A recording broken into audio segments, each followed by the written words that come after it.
Okay, returning to the master game.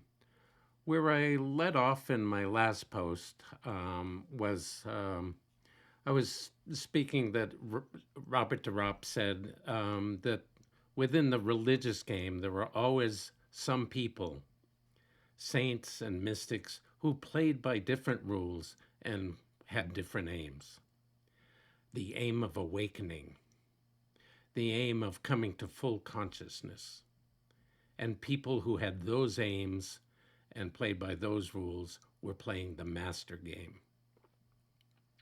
And so, for those who were playing the master game, the goal was to emerge from that narrow shell of the personal ego and come closer to union with the universal consciousness, which I've called for most of my life that great mystery.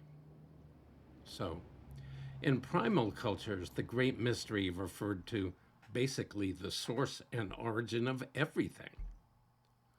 All the facts, forms, shapes, and every expression of existence. Everything that could be experienced and known emerged from it. And it was a focus of reverence. It was the matrix and the mother of our actual being. It was the background and the context within which we live, we know, and we perceive. So certainly our rational mind and our intellectual process could never encompass that. And that's certainly why everything related to the great mystery is beyond words. So to stretch and move towards that magical unknown, we have to move beyond ourself, our personal ego. When this self is shrunk and removed from the center of the world around it expands correspondingly, and feelings of wonder, magic, and magnificence develop and flower. Fortunately, I was introduced early on to the teachings of Carlos Castaneda, and one of those things that have always struck with me that his teacher Don Juan said, reduce your self-importance. So our ego is always trying to get attention. It's always trying to reinforce ourselves. So whenever we're focused on that self, the world just becomes an audience or a place to reinforce the self. So whenever that self is shrunk and, as I said, removed from center, the world around it expands correspondingly, and magic and wonder begins to flower. The world becomes enchanted again.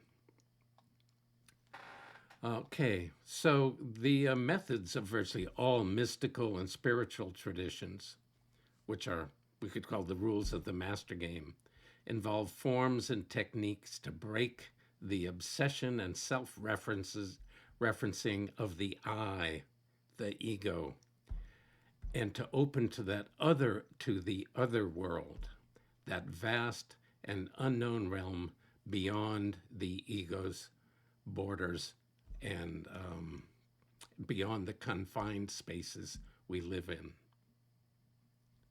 So the actual practices and avenues to move beyond that self, there are many of them, and they're quite varied.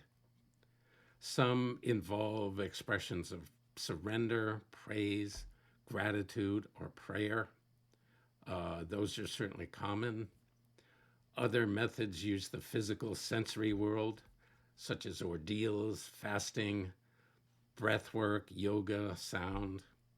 Some evoke the emotions through fear, love, compassion, devotion, or ecstatic dance. Some address the mind, usually in the form of quieting it, as in meditation, or they nurture the imaginative visionary realm through dreaming, art, poetry, shamanic trance, or the use of plant medicine. So there are many techniques, and the practices themselves can range from austere to elaborate, from easy to difficult, from vision quests and initiatory rites to the simple expressions of gratitude. But at their core, there's always one thing in common: a shrinking or removal of attention and energy from the self and its ordinary and consensual reality, and a corresponding emphasis on all that lies beyond that self's reality, that changing, fluid, magical, and mysterious world of the unknown, and the profusion of possibilities to perceive and engage with it. To experience this great mystery is to know God, to know the source, our creator. To experience does not mean to think about or understand.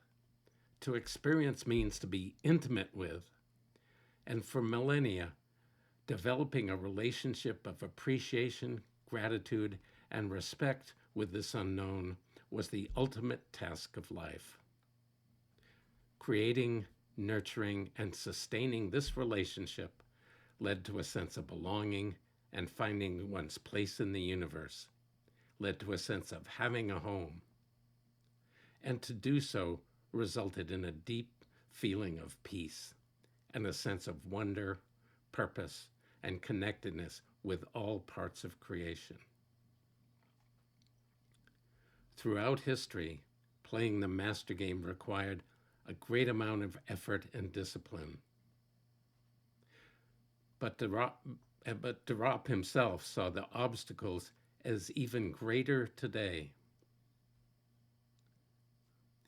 In his later years, he was noted saying, in describing modern life, he said, watched over from cradle to grave by a paternalistic government, protected from overwork by unions, from hunger by the bounty of scientific agriculture, from pestilence by the art of medicine, and soothed by tranquilizers or stimulated by antidepressants, perpetually hypnotized by the unending circuses offered by television, radio, and the movies. Why would anyone ever ask for more? When the third room is comfortable, safe, and full of delights, why would anyone strive to enter a different room? His answer was freedom. He said it was only through love of and seeking for the unknown that one could be free of the unconscious drives and the tyranny of the personal ego. Only then could we engage the adventure and the mystery of discovering all that's beyond the self we know now. To feel and follow that call is the adventure of a lifetime. And that's the dream worth living. And I hope that certainly some, or maybe most of you who are watching or listening to this, can feel that desire and that dream and that adventure of living alive in you. Aho.